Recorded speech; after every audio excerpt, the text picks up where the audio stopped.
Hello students, good evening. So this is our revision session for the internal examination.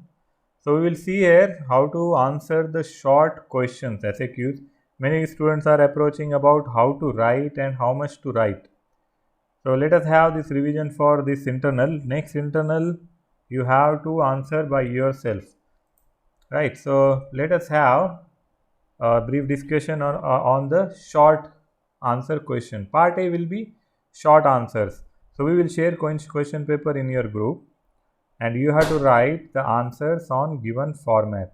You have to sign, you have to take your parent signature also, and that one you have to upload on the given Google form.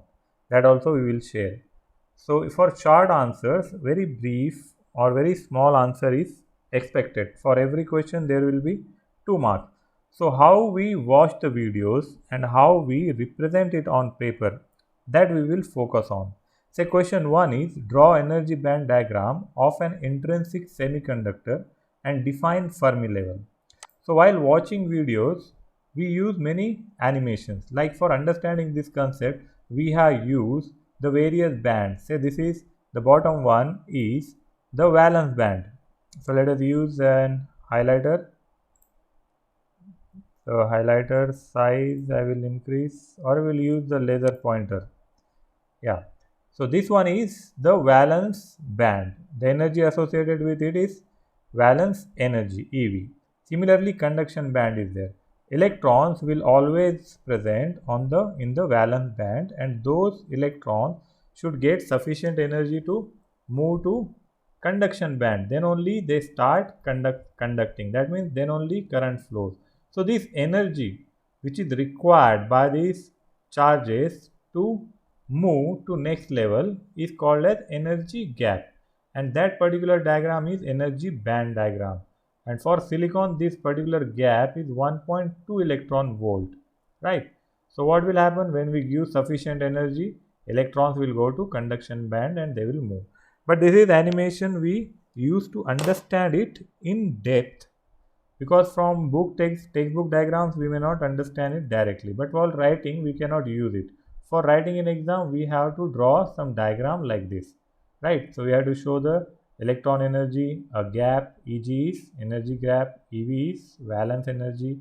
So like this two diagrams you have to draw in the examination, and along with that he is asking us to define Fermi level.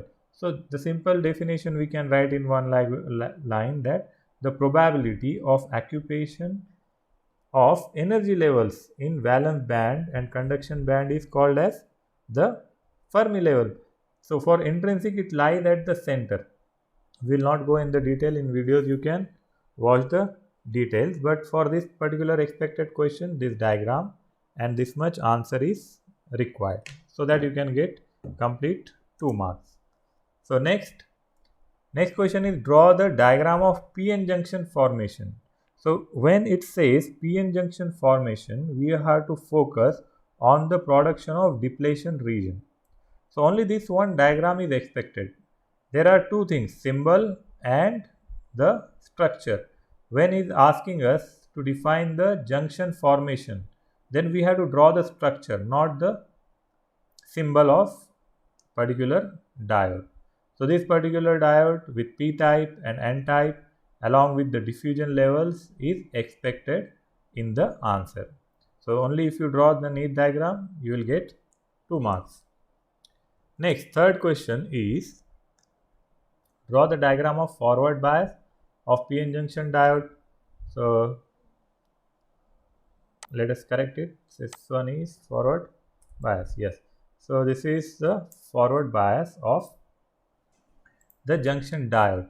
So in forward bias what we have to remember? We have p-type and n-type, two materials. The middle one is the depletion region. There are immobile ions. When we want to make it forward bias, that means we want to make it conducting. That means this wall should not be there, then only there will be flow of current. So for that we have to show this depletion region without fail, and to make it forward bias, holes should strike on this particular wall and electrons should strike on this particular wall. So electrons should get attracted toward positive, then only they will come towards wall. So positive should always be connected with p-type and n-type material should be connected with negative. These polarities are important. Excuse me.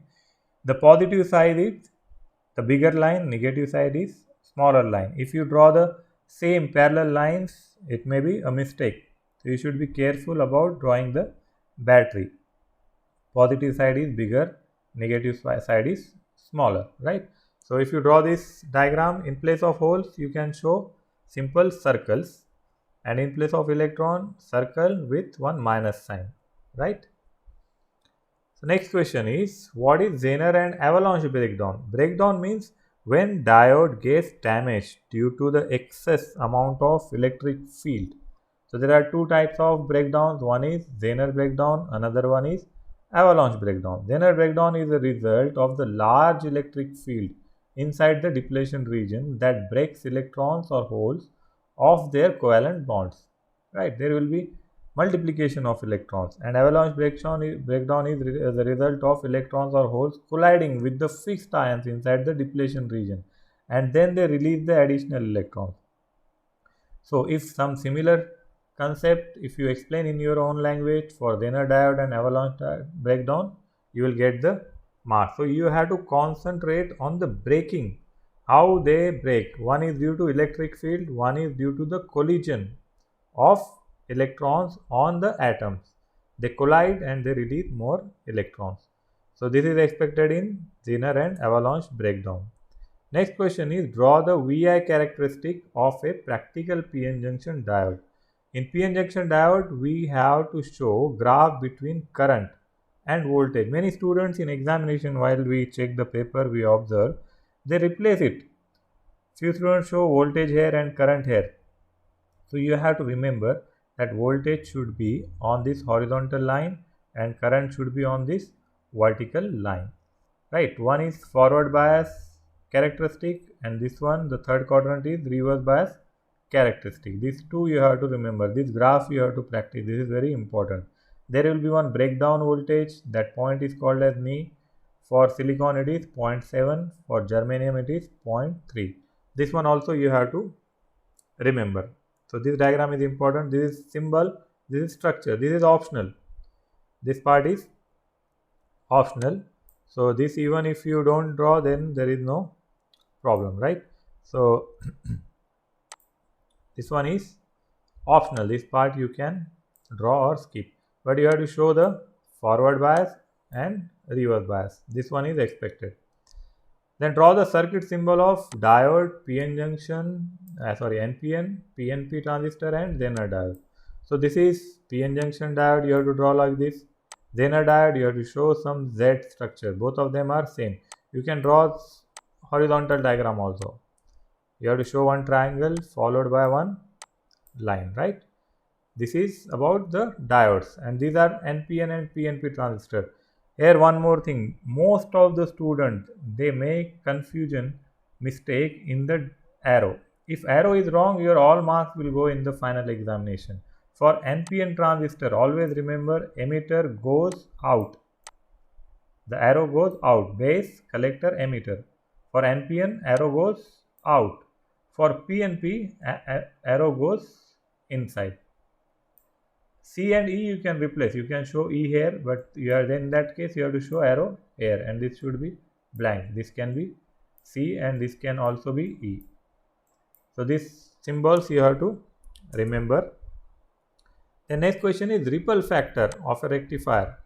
Ripples are the factors of AC component present in DC output. So what is the purpose of rectifier? We know, to convert AC into DC. In mobile batteries we use, because from electricity board we get AC current, but for mobile charging we require DC. So inside mobile charger we have to have something which converts AC to DC. So for that we use rectifier. In that, if AC component is present, that is called as ripple, right? So the information around these ripples is important while defining it. You can have one paragraph, or you can give the additional information like ripple factor is very important to decide the things, and then smaller ripple factor is the lesser AC component and hence more effective. we don't want AC in the output if it is a rectifier. We want to charge our mobile phone, right? So ripple factor you can answer like this.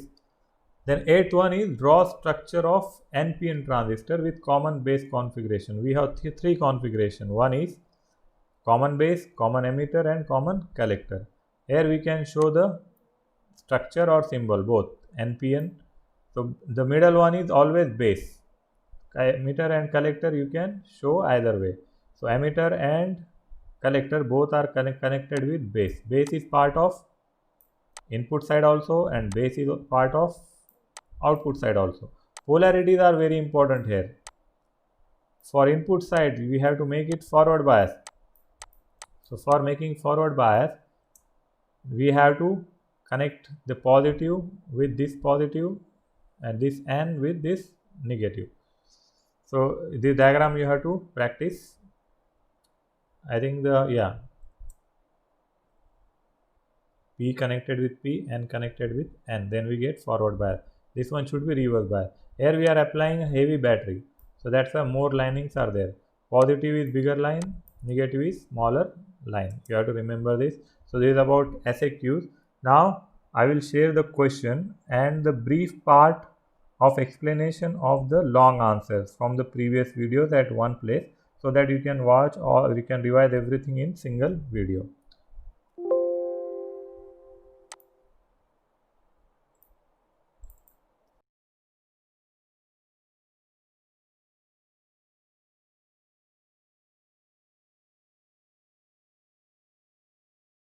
We'll see the lab setup, how we calculate the characteristics of any transistor. For calculating characteristic, the main parameter which we calculate are currents and voltages. All the devices in electronics, they deal with the current and voltages. So for calculating the voltage and current, we require ammeters and voltmeters.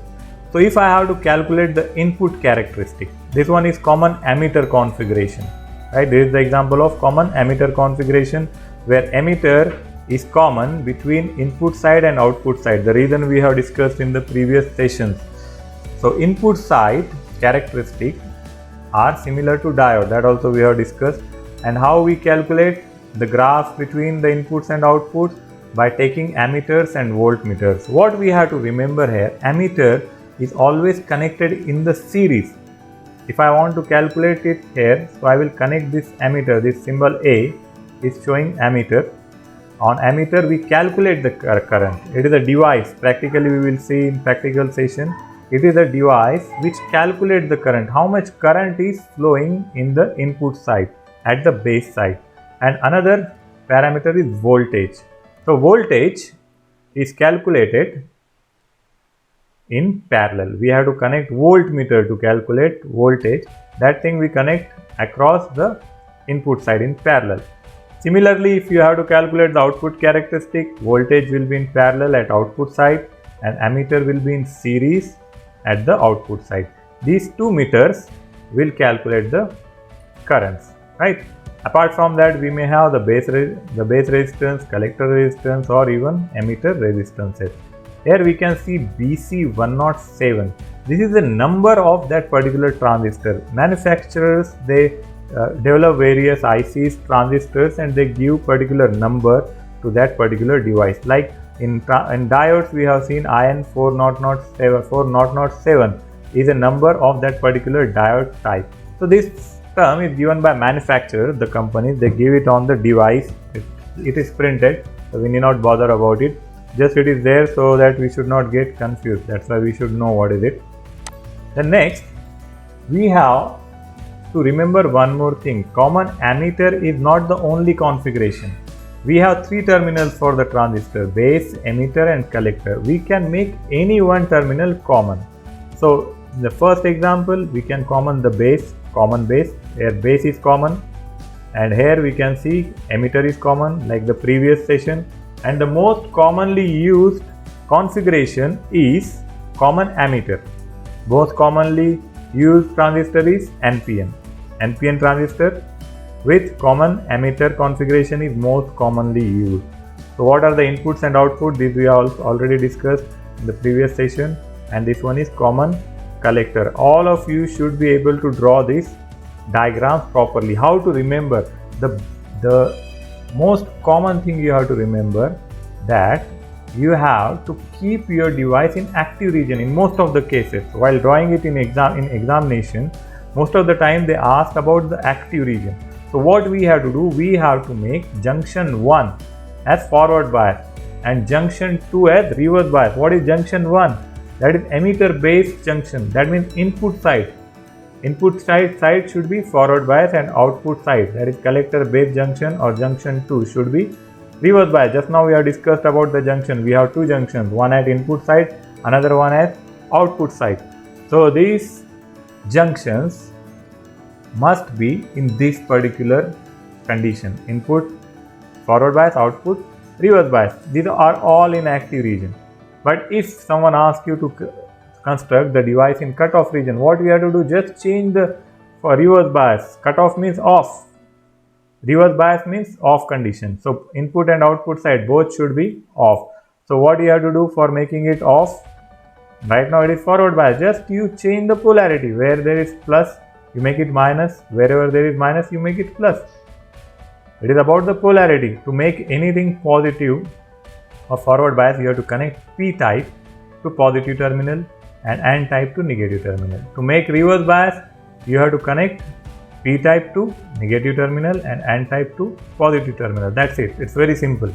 So like this you can remember the structure, and if someone asks you, you draw a common collector configuration in saturation region. So in saturation region, both the sections input and output must be on, because we are talking about logic 1 here. So common collector, you have to take collector common. So arrow, emitter arrow will go towards the output, right? And input side, you will have VCB and IB. So this one you have to make forward bias. So this is already, so you have to make, this is P and P. So N is connected with negative, P is connected with positive, this is forward bias. Output should also be forward bias. So just you have to change the polarity. It's simple. So but you have to remember all those things, you have to practice it once. Hopefully this will be your assignment part today.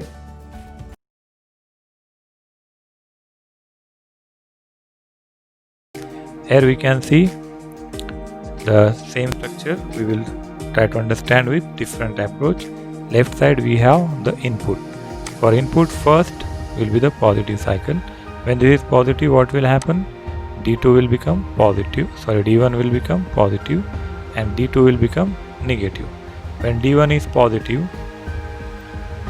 D1 gets forward bias, so it will be on, and D2 will become reverse bias, so it will be off. So we will get output, first output, this part, due to D1 on. And what will be the condition of D2? It will be off. Then after completion of this first half cycle, there will be second half cycle. For second half cycle, we will get the opposite polarities. Now D2 is connected with positive and D1 is connected with negative. So in this case, D2 will become on. So second will get output due to D2, even though D1 is off. Again in third part, we will get output due to D1. So this cycle will be keep on repeating. So this is the full wave rectification for center tap, where we are using 2 diodes. Similarly, we can use 4 diodes. Before going to 4 diodes bridge rectifier and the filters, let us discuss the mathematical operations given in this particular. Now let us discuss the full wave rectifier mathematical expressions. So let us have circuit analysis. We have seen the theory of full wave rectifiers. We have 2 types of full wave rectifiers. One is center tap full wave rectifier and another one is bridge rectifier. So here we have the construction of our circuit. Here we can see we have 2 diodes, diode 1 and diode 2. These 2 diodes conduct alternatively. So what is there at input? At input we have AC signal, and this AC signal is given to the secondary of this transformer. This one is step down transformer. Same type of transformer we have used in the half wave rectifier. So in step down transformer, you will take more AC signal and he will reduce the value of higher AC signal to lower AC signal. Now here you can see this total voltage is divided into these two parts. Why it is called as center tap? Because at the secondary of transformer, at the center, we give a tap.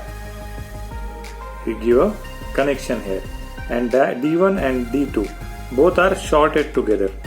That means they are connected together. So D1 and D2 are short, and from the center tap we take the output. We measure output on these two terminals. So output we represent by load resistance. Say this is RL. So we have load resistance, we have D1 and D2. This total voltage will be divided into these two diodes. So diode 1 voltage will consider at say VS1, that is voltage supply in diode 1, and the bottom half part we will consider as say VS2. So we have two voltages here, VS1 and VS2. Similarly, current will have I1 and I2 values. So due to VS1 there will be flow of current I1 across the D1. So here we can add current I1 and there will be current I2 across the D2. Right. So we will see how we are giving the input and what kind of output we are getting here. And for that expressions we have to see what are the various expressions in circuit analysis. So at input side, this voltage is getting divided for VS1 and VS2. So for this half part, if we consider first is the positive cycle and here we first will be the negative cycle. So VS1, the supply voltage at this half part will have sinusoidal signal, say like this, right? And our x-axis is omega t. This vertical is voltage or current. So this is for diode 1. So we are calling it as VS1. These gaps are given as pi, 2 pi, 3 pi and so on. Now for VS1 this is starting at positive cycle. When this one is positive cycle, here we have the negative cycle. So what will happen for VS2 if we have to plot the graph for VS2? Say this is VS2. It will start from the negative cycle. So it will go like this. So this is VS2. This is the maximum value of VS. So few books it is written as VM or somewhere it will be written as Vmax, the maximum value, or it can also be written as VS2 max. So here also this level is Vmax. So this is V1, this is V2, right? So these are the input waveform. In theory we have seen that we get conduction due to D1 as well as D2. So what will be there in output waveform? In output waveform we can check waveforms for the load resistance. So for this first diode, when this is positive and this one is negative, this D1 will be on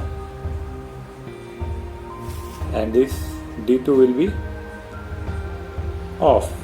So we'll get output because of D1 even though if D2 is off. So whatever is there at the input, this signal will go to the output. So here we can draw the output waveform. Say this is for VS1. So this part is our diagram A is input waveform, right? Diagram B is our circuit diagram, and say this is C output waveforms. Like this only we have to answer in the examination with proper circuit diagram and waveform. So for VS1 we get output current. If we want to calculate output current here, the first cycle will get the signal like this. So this will be D1 on. Okay, now it is clear. So say this is now D1 on. Then what will happen? Polarities will change. It will become minus and this will become plus. So when this is becoming plus, D1 becomes on and D1 becomes off. So now we will get conduction due to T1. Say if you want to calculate I2 for graph. So for first cycle D1 was off. Sorry, D2 was off. This line is for D2. And now D1 will be off and D2 will be on. Then again cycle will rotate. So what you will get then? Then again D1 will be on, D2 will be off, and then D1 will be off, this one will be on. So here this will keep on repeating, right? So here D2 is on and so on. If we will check the total overall output at the load, it will be combined effect. So first waveform will get due to D1 on, then D2 on, then D1 on, then again D2 on. This will be the final output for voltage and current. So this one is due to D1, this one is due to D2, then this one is due to D1 and this one is due to D2. So this will be our final output. In half wave we used to get only half cycles with gaps. Now we have full cycles. Of course this one is also not straight line. So what we have to do, we have to see the DC average. We will see what is the average of DC present in this particular diagram. The same type of derivations we will follow as we have done for the half wave rectifier. So let us see the parameters one by one. First, if we see the peak inverse voltage, let us first check the parameters for peak inverse voltage. Say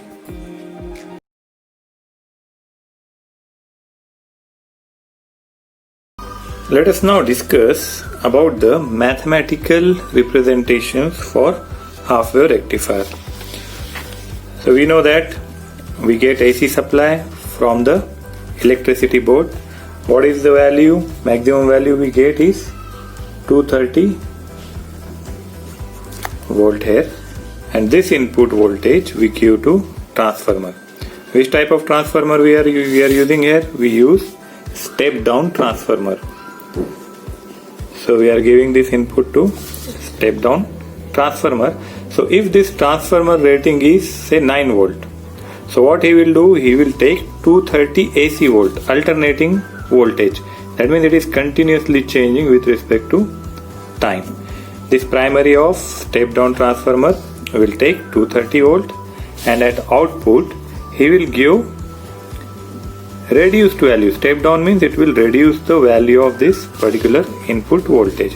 If it is 9 voltage, we will get 9 volt AC at the output of this transformer, right?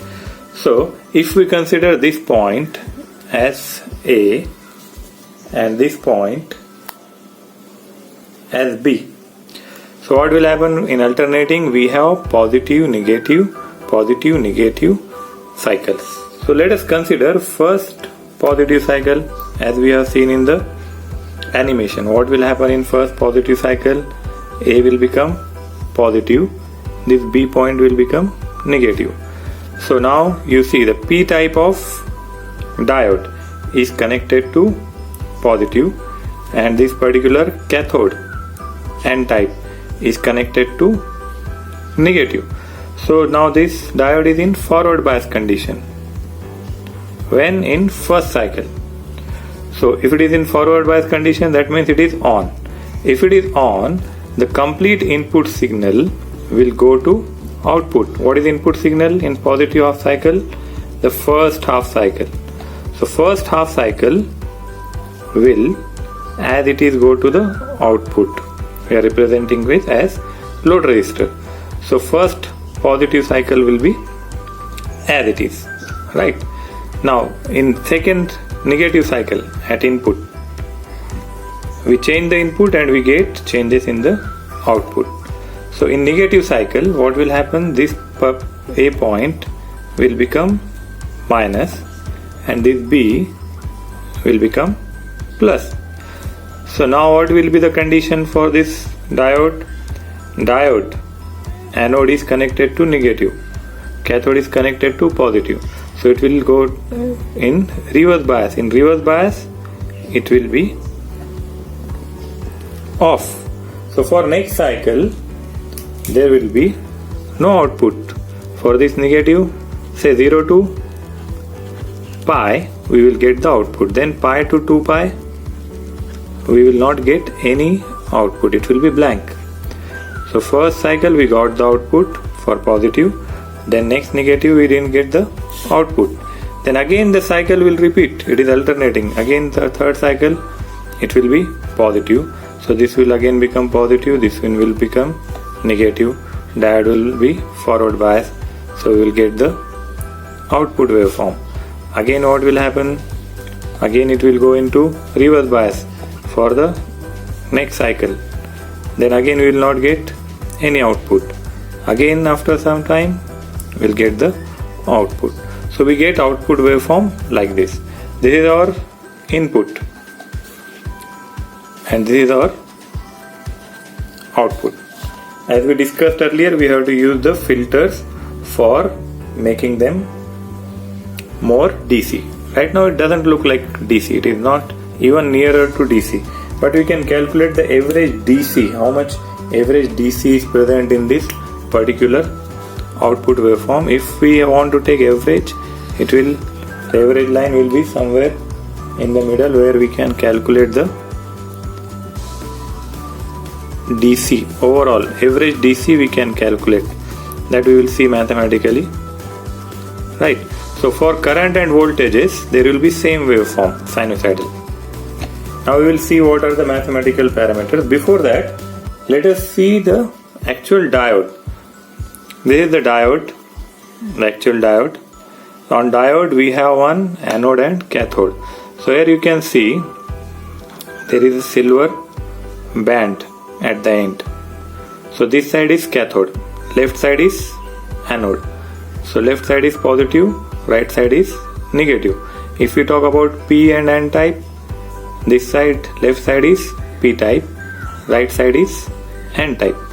So N type negative, positive. So this diode is actually like this, connected in the circuit, right? So if we connect positive, diode is only one way communication. That means it will transfer current only in one direction. If we connect this left side to positive, then only it will work. And this one we should connect to negative. If we rotate it, it will be off. Let us see how it works. So let us connect it on a breadboard. This breadboard, so we are connecting it on breadboard. For breadboard usage, we have shared one video earlier. You can watch in the playlist. Say here I have connected the diode. Now this diode is connected. So when we say it is forward bias, this is battery, red wire is positive, black wire is negative. So positive should be connected to P type, left side, and negative should be connected to right side. When we connect like this, it will be forward bias. So right now we cannot know whether it is on or off. So what we will do, we will try to connect the load. Here we are showing the load. Let us represent load with an LED. So after this diode, let us connect one LED. So LED positive will connect. We'll connect it in series with this diode. So here we have connected this LED, right? So now we have diode and LED. So we have diode, we have one load. We are not using transformer. Just for the illustration, I am directly using the battery current. So if I connect positive here at the diode, we can connect them into this, in this line holes also. So if we connect positive here and negative at the another end, we get the flow. That means now diode is on. So positive is connected to P type and negative is connected to N type at the end of load resistor. So here we can see that we have conduction. So if we rotate this, if we connect negative terminal of battery to P type and this one to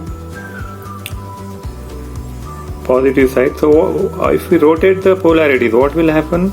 It will go in reverse bias and it will not switch on. If we connect this and if we attach, we will not get any conduction. It is off. Diode is off. It works only in one direction. If we connect this positive to P type, then only it will work. So these polarities we have to remember. Let us continue with our discussion. We have to see the mathematical parameters here. So first one, we will see peak inverse voltage. The first parameter is peak inverse voltage. What is meaning of peak? Peak means maximum value. How much maximum voltage the rectifier can handle without damaging itself, right? And in which condition? In reverse bias condition. In reverse bias condition, inverse voltage. In reverse bias condition, how much maximum voltage can be handled by this particular diode? So it is given by PIV, peak inverse voltage, and it is the maximum voltage, supply voltage. Suppose Vs is supply voltage and its max value is given by peak inverse voltage. Similarly, there will be peak current. Another parameter we can define as peak current. So what will be the peak current? Peak current will be the maximum value of current. And these are sinusoidal signals. So how we represent, say, if I want to represent this voltage, supply voltage Vs, mathematically how I will represent? This is a sinusoidal signal. For sinusoidal signal, we'll represent it as Vs is equal to, say, V max or Vm, the maximum value of voltage, sine omega t, right? So we calculate this time as omega t. So this is voltage current. And what is the peak current? Maximum current which can be handled by the device. So now if you see the output, in output from where to where we are getting current? We are getting current from 0 to pi only, but from pi to 2 pi we are not getting current. So if we write it mathematically, expression for current I will have some maximum value sine omega t. Current and voltages both are sinusoidal signals. This will be the value for limits between 0 to pi. And what will be the current value from pi to 2 pi? this particular place there is no current, so I will be 0 for this place. 0 current, there is no current on this, value of current is 0. So here mathematically I current for will be 0 for between pi to 2 pi, right? Now if this is the expression for current, if we want to relate it with Ohm's law is simply state that I is equal to V by R. So if we write I max, so I max will be V max by R. So R is RL here. If in example, if we ask to consider the internal resistance of diode, then we have to consider RF, say forward resistance of diode. It will get added with this. So this will be the expression. So we'll call it expression 1 here, and this will be say expression 2. Now next parameter we will see DC output current. Third parameter, DC output current.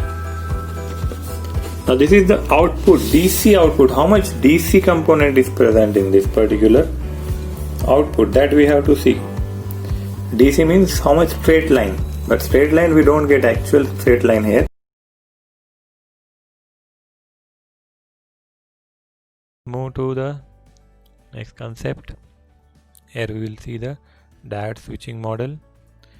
So in switching model we have a diode as a switch, we have 0.7 volt as the barrier potential. I strongly recommend, if you have not seen the previous videos, you go back and watch semiconductor part 1, part 2 and PN junction part 1. So here you can see this graph is given for forward current IF, this B is for forward voltage VF, and C is for the power consumed by diode. What is power? It is product of voltage and current, we can say. So for forward current, first when it is in on condition, it should be maximum. The IF is on the maximum level. After certain time, what happens at this particular point, when we say diode to be off, then it will not immediately switch off. So what will be the switching? This is called as switching model. So how will be the switching? It will be linearly. It will take some time, and it will not stop at 0 immediately. It takes some recovery time. It is called as TRR. That is recovery time for this particular diode. So then it will go in negative direction for some time, and it will take some more time to stabilize and come back to the 0 value. It is 25% of the current. So this particular time which is required for the relaxation of the device from on to off is given in the switching model. Similar way, as current is maximum here, voltage is near 0, the forward voltage, and when current goes to maximum level of reverse value, then voltage goes down, and then again it takes some time to get relaxed. It is like switching on and switching off of our device. It requires some time for a device to settle down, to normalize the electrons and holes.